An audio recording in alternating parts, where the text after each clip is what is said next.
Lëndrimi nuk e ngriti zërin. Dhe pikërisht kjo e bëri momentin më të rënë. Fjala e thënë qetë ka më shumë peshë se britma, sepse nuk kërkon të friksoj, por të zgjoj. Claude, tha ai, duke e parë drejtë në sy, Benita ka pasur 1% për ty dhe ti e di mjaft mirë këtë gjë. Fjalët ranë mes tyre sigur në ujë të qetë. Jo shumë e madhe, por valë që shkojnë larg. Claudi nuk foli menjëherë. Jo sepse nuk kishte çfarë të thoshte, por sepse çdo fjalë që i vinte në mendje i dukej ose tepër mbrojtëse, ose tepër e vonuar. Heshtja e tij nuk ishte mohim.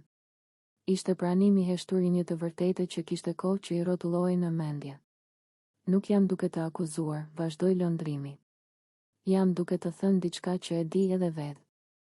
E ke parë mënyrën si të shikonte. E ke ndjerë tensionin në fjalë, në pauza, në ato momente kur askush nuk thot asgjë, por gjithçka kuptohet. Claudi uli shikimin. Në mendjen e tij, kujtimet nisën të dalin një nga një. Biseda të shkurtra. Mesazhe që ndaleshin në gjysmë. Një buzëqeshje e zgjatur pak më shumë se ç'duhej. Ai nuk ishte i verbër. Thjesht kishte zgjedhur të mos e shite deri në fund. Po, tha më në fund, me një zë më të ulët se zakonisht. E kam ditur. Lëndrimi mori frym thellë. Nuk kishte fitore në këtë pranim. Vetëm lodhje. Atëherë pyetja nuk është nëse e dije apo jo. Pyetja është pse zgjodhe të sillesh sikur nuk ekzistonte. Kjo ishte goditja e vërtetë. Jo akuza për ndjenja, por për shmangje. Për ikje. Claudi u mbështet pas karriges. Për herë të parë, ndjeu se nuk po gjykohej si mashkull, si mik, apo si rival. Po gjykohej si njëri që kishte zgjedhur rehatin mbi sinqeritetin. Sepse ishte më e lehtë, tha ai.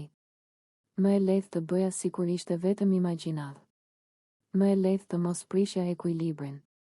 Më e lehtë të mos merrja përgjegjësi për diçka që nuk e kërkova, por as nuk e ndala. Dhe pikërisht këtu është problemi, ja ktheu Lëndrimi.